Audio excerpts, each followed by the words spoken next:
Hello everyone. BSc final year के पिछले video तक हमने इकोसिस्टम के अंतर्गत इकोलॉजिकल पिरामिड्स के बारे में पढ़ा था। इस वीडियो में हम बात करेंगे एनर्जी फ्लो की, या जिसे कहते हैं ऊर्जा प्रवाह। तो बात करते हैं energy flow in a ecosystem. Energy has been defined as the capacity to do work. तो ऊर्जा को कार्य करने की क्षमता के आधार पर जो है परिभाषित किया जाता है। Energy exist in two forms, potential and kinetic. तो जो ऊर्जा होती है ये दो रूपों के अंदर उपस्थित होती है, जिसे हम पोटेंशियल एनर्जी यानी स्थितिज ऊर्जा कहते हैं, और दूसरी होती है काइनेटिक एनर्जी या गतिज ऊर्जा। Potential energy is the energy at rest capable of performing work. तो पोटेंशियल एनर्जी या स्थितिज ऊर्जा जो है ये रेस्ट के समय या आराम के समय जो उपस्थित ऊर्जा होती है उसे कहते हैं, या इसे कहते हैं स्टोर्ड एनर्जी या संग्रहित ऊर्जा। तो ये जो ऊर्जा है ये किसी भी प्रकार के कार्य को करने के लिए सक्षम होती है। Kinetic energy is the energy of motion, यानी इसे फ्री एनर्जी भी कहते हैं। तो काइनेटिक एनर्जी या गतिज ऊर्जा जो होती है ये गति में उपस्थित ऊर्जा जो है उसे कहा जाता है kinetic energy. It results in work performance at the expense of potential energy. और इसके द्वारा कार्य जो है वो किए जाते हैं और उसके लिए पोटेंशियल एनर्जी जो है खर्च होती है। तो हमेशा स्थितिज ऊर्जा जो है कन्वर्ट होकर गतिज ऊर्जा में परिवर्तित होती है। तो इसमें स्थितिज ऊर्जा का ही जो है वो उपयोग होता है। The source of energy required by all living organisms in the chemical energy of their food। तो जो एनर्जी का सोर्स होता है या जो ऊर्जा का स्रोत है जो कि सभी जीवित जंतुओं के लिए आवश्यक होता है, वो इनमें केमिकल एनर्जी के कारण आता है, जो कि उनके फूड या भोजन के द्वारा प्राप्त होता है। तो जो ये भोजन करते हैं उनको ये कन्वर्ट करते हैं केमिकल एनर्जी में, और केमिकल एनर्जी से ही सभी जीवों के अंदर ऊर्जा का संचार होता है। The chemical energy is obtained by the conversion of the radiant energy of sun. अब ये जो केमिकल एनर्जी है ये प्राप्त की जाती है विकिरण ऊर्जा जो कि सूर्य से प्राप्त होती है उसके परिवर्तन के कारण उपलब्ध होती है। तो विकिरण ऊर्जा जो सूर्य से प्राप्त हो रही है उसको कन्वर्ट करके केमिकल एनर्जी के अंदर ये बदलते हैं। The radiant energy is in the form of electromagnetic waves which are released from the sun। तो ये जो विकिरण ऊर्जा होती है जो कि सूर्य के द्वारा उत्सर्जित की जाती है, ये इलेक्ट्रोमैग्नेटिक वेव्स या विद्युत चुंबकीय विकिरणों के रूप में या तरंगों के रूप में उत्सर्जित की जाती है सूर्य के द्वारा। The chemical energy stored in the food of living organism is converted into potential energy. अब ये जो केमिकल एनर्जी होती है जो कि संग्रहित होती है फूड के द्वारा या फूड के रूप में, भोजन के रूप में, जो कि लिविंग ऑर्गेनिजम्स के अंदर होती है, ये कन्वर्ट होती है पोटेंशियल एनर्जी यानी कि स्थितिज ऊर्जा के रूप में।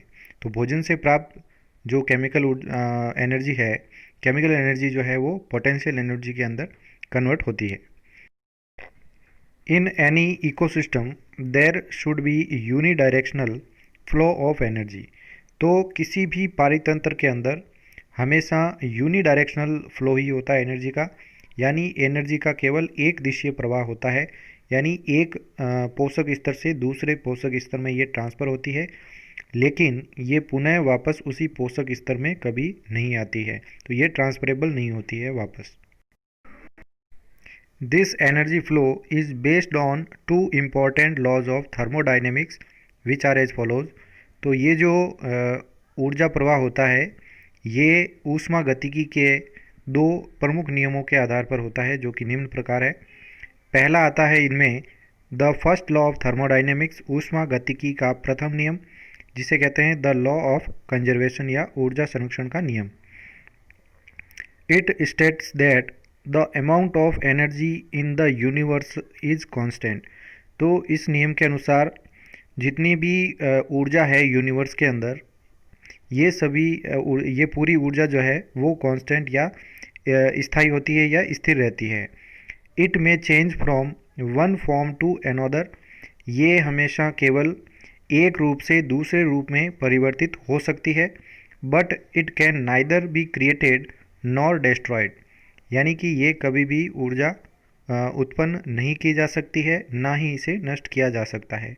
तो ऊष्मागतिकी का प्रथम नियम यही कहता है कि ऊर्जा को ना तो बनाया जा सकता है ना ही नष्ट किया जा सकता है, यह केवल एक रूप से दूसरे रूप में कन्वर्ट की जा सकती है।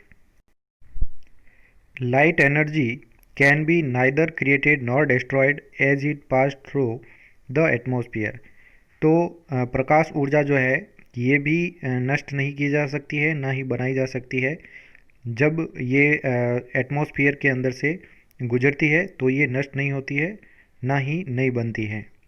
It may however be transformed into another type of energy such as chemical energy और हीट एनर्जी। और ये जो है हमेशा परिवर्तित की जा सकती है, लाइट एनर्जी को दूसरे प्रकार की ऊर्जा के रूप में इनको परिवर्तित कर सकते हैं, जैसे कि रासायनिक ऊर्जा के रूप में, या इसे कह सकते हैं ऊष्मा ऊर्जा के रूप में परिवर्तित कर सकते हैं लाइट एनर्जी को। These forms of energy can not be transformed into light energy again. अब ये जो प्रकार बनते हैं ऊर्जा के, जो कि केमिकल और हीट एनर्जी है, इन्हें पुनः लाइट एनर्जी के अंदर ट्रांसफॉर्म या रूपांतरित नहीं किया जा सकता है, यानी कि इनमें जो फ्लो होता है एनर्जी कन्वर्जन या ट्रांसफ़र का, वो यूनिडायरेक्शनल होता है। इसके बाद आता है ऊष्मागतिकी का दूसरा नियम, जिसे कहते हैं the law of entropy. It states that non random energy cannot be changed without some degradation into heat energy. अब दूसरे नियम के अनुसार कि अयादृच्छिक जो ऊर्जा है, जो कि मैकेनिकल हो सकती है, केमिकल ऊर्जा हो सकती है या विकिरण ऊर्जा हो सकती है, कोई भी किसी भी प्रकार की अयादृच्छिक ऊर्जा जो है ये एक से दूसरे रूप में परिवर्तित जब होती है तो इनमें कुछ जो है ऊष्मा ऊर्जा के रूप में इनका अपहास या अपक्षय होता है। तो कुछ डिग्रेडेशन जो है वो ऊष्मा ऊर्जा के रूप में बाहर उत्सर्जित कर दिया जाता है। तो किसी भी प्रकार की ऊर्जा जो है वो 100% कन्वर्ट नहीं होती है। The change of energy from one form to another takes place in such a way that a part of energy assumes waste form like heat energy. तो जो ऊर्जा होती है और जो ऊर्जा का चेंजिंग होता है या का कन्वर्जन जो होता है एक रूप से दूसरे रूप में, इस प्रकार से होता है कि उनमें कुछ भाग जो है ऊर्जा का वो उत्पाद के रूप में या वेस्ट के रूप में जो है वो हीट एनर्जी के रूप में बाहर निकल जाता है। In this way after transformation the capacity of energy to perform work is decreased. तो इस प्रकार से ट्रांसफॉर्म होने के बाद में या रूपांतरण होने के बाद में जो ऊर्जा की जो क्षमता होती है, ये कार्य करने की जो क्षमता है वो हमेशा डिक्रीज हो जाती है या कम हो जाती है। Thus energy flows from higher to lower level. और इसीलिए ऊर्जा जो है हमेशा उच्च स्तर से निम्न स्तर की ओर ही जाती है। ये हमेशा इनमें इसी प्रकार का जो है वो फ्लो होता है। Main energy source of energy is sun. तो ऊर्जा का मुख्य स्रोत जो है वो सूर्य है। Approximately 57% of sun energy is absorbed in atmosphere. तो 57% जो सूर्य ऊर्जा होती है वो वातावरण के अंदर ही अवशोषित हो जाती है and scattered in the space, और पूरे स्पेस में जो है ये वितरित हो जाती है। Some 35% is spent to heat water and land areas and to evaporate water. और इनमें से लगभग 35% जो ऊर्जा है जो सूर्य से प्राप्त होती है ये वितरित हो जाती है हीट वाटर के लिए, यानी जल को गर्म करने के लिए, और लैंड एरिया जो कि स्थलीय एरिया क्षेत्र है वो गर्म हो जाते हैं इनसे, और उसके द्वारा जो है जल जो है इवोपरेट होता है या जल का वाष्पीकरण होता है। Of the approximately 8% of light energy striking plant surface. तो लगभग 8% जो लाइट एनर्जी है ये पादपों के सतह के ऊपर गिरती है। 10 to 15% इज़ रिफ्लेक्टेड, 10 से 15% वापस परावर्तित हो जाती है। 5% इज़ ट्रांसमिटेड, 5% जो है वो ट्रांसमिट हो जाती है। एंड 80 to 85% इज़ एब्जॉर्ब, और इनमें से जो है वो 80 से 85% अवशोषित होती है। And an average of only 2%, जो कि मुख्यतया 0.5 से 3.5% के बीच में होता है। तो एवरेज जो है इनका 2% है। Average 2% of the total light energy used in photosynthesis.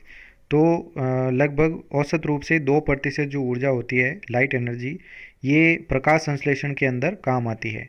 And rest is transformed into heat energy, और बाकी बची हुई जितनी भी ऊर्जा होती है ये लगभग हीट एनर्जी या ऊष्मा ऊर्जा के रूप में परिवर्तित हो जाती है।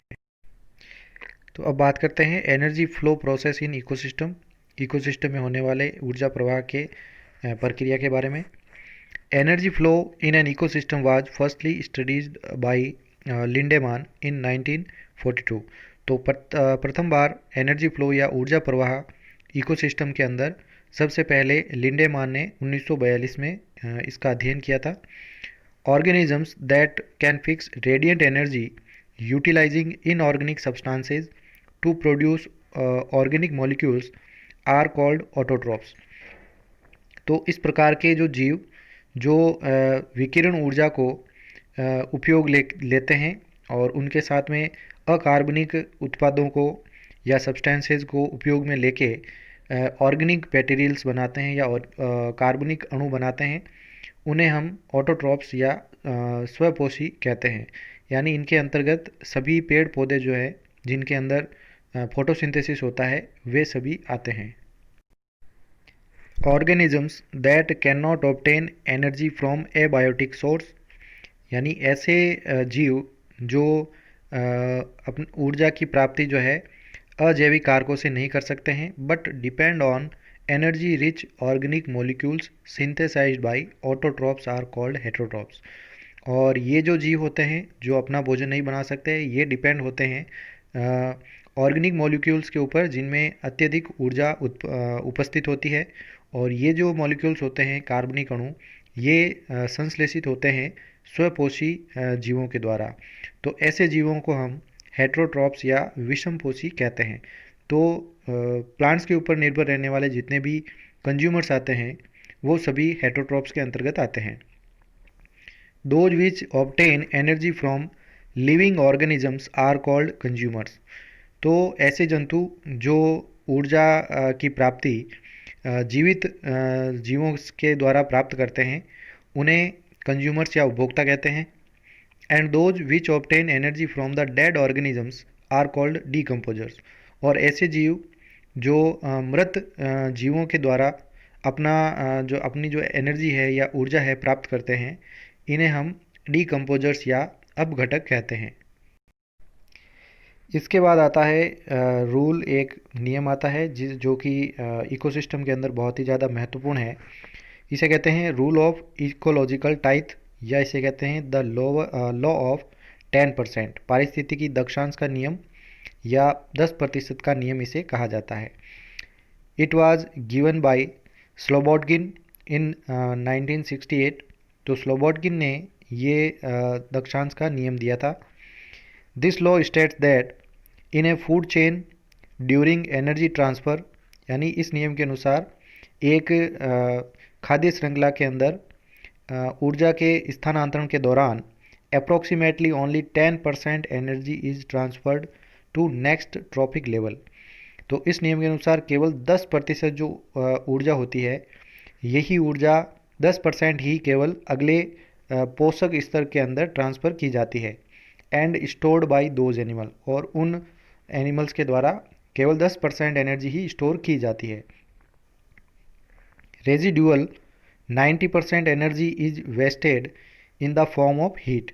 तो इनमें से लगभग 90% जो ऊर्जा होती है ये वेस्ट हो जाती है, और ये वेस्ट होती है ऊष्मा के रूप में। तो ऊष्मा के रूप में ये वेस्ट हो जाएगी। तो इस डायग्राम की मदद से हम इकोसिस्टम के अंदर होने वाले एनर्जी फ्लो या ऊर्जा प्रवाह को हम आसानी से समझ सकते हैं। तो सूर्य जो है सोलर एनर्जी का एकमात्र स्रोत है जो कि प्रोड्यूसर्स के द्वारा उपयोग में लिया जाता है। तो जो प्रोड्यूसर्स है, जितने भी ऑटोट्रॉपिक प्लांट्स हैं और फाइटोप्लैंक्टन्स जितने भी होते हैं, ये सोलर एनर्जी का उपयोग करते हैं और अपना भोजन बनाते हैं और उसको स्टोर भी करते हैं। जब प्राइमरी कंज्यूमर्स, जिसमें हर्बीवोर्स आते हैं जो कि प्लांट्स के ऊपर डिपेंड रहते हैं, और जितने भी अदर ऐसे जीव जो सीधे ही पादपों के ऊपर निर्भर करते हैं, वो सारे हर्बीवोर्स होते हैं। तो इनके अंदर जो स्टोर्ड एनर्जी है, ये एनर्जी इनके अंदर ट्रांसफ़र होती है। अब इस ट्रांसफ़र होने के दौरान दक्षांश नियम के अनुसार 90% जो एनर्जी है, ये हीट एनर्जी के रूप में वेस्ट हो जाती है और इनके अंदर केवल 10% एनर्जी ही ट्रांसफ़र हो पाती है। अब जैसे ही प्राइमरी कार्निवोर्स आते हैं जो इन प्राइमरी कंज्यूमर्स को खाते हैं, तो ये एनर्जी जो 10% है, इनमें से इनके अंदर जो ट्रांसफ़र होगी, ये 10% का 10%वां हिस्सा होगा। तो इनके अंदर जो है वो ट्रांसफ़र होगी और यहाँ पर भी 90% जो है इनमें ऊष्मा के रूप में उत्सर्जित हो जाती है अधिकांश ऊर्जा। फिर इसके बाद में आते हैं सेकेंडरी कार्निवोर्स, जो बड़े कार्निवोर हैं। तो इनके अंदर जो 10% एनर्जी स्टोर होती है प्राइमरी कार्निवोर्स में, इसका 10% जो है वो सेकेंडरी कार्निवोर्स में जाता है और 90% हीट एनर्जी के रूप में चला जाता है। तो ये जो है ट्रांसफ़र होता है इकोसिस्टम के अंदर एनर्जी का, तो सब में एनर्जी धीरे धीरे जो है वो प्रत्येक पोषक स्तर में जाते जाते कम होती जाती है। फिर ये जो डीकम्पोजर्स होते हैं, ये सभी जीवों को डीकम्पोज करते हैं, चाहे वो सेकेंडरी कार्निवोर्स हो, सबके जो डेड रिमेन्स होते हैं या मृत शरीर जो होते हैं, सबको ये डीकम्पोज करते हैं और ये भी इनके द्वारा इनके अंदर जो बची हुई ऊर्जा होती है उनका उपयोग करते हैं। डीकम्पोजर्स जो है बनाते हैं रॉ मटेरियल्स जो कि इनऑर्गेनिक और ऑर्गेनिक होते हैं। तो ये वापस उपयोग में ले लिए जाते हैं। जितने भी प्रोड्यूसर्स होते हैं, ये सभी इनका उपयोग करते हैं। तो ये इस प्रकार से ऊर्जा का प्रवाह एक इकोसिस्टम के अंतर्गत होता रहता है। Thank you so much. अगले वीडियो में हम बायोलॉजिकल प्रोडक्टिविटी के बारे में पढ़ेंगे।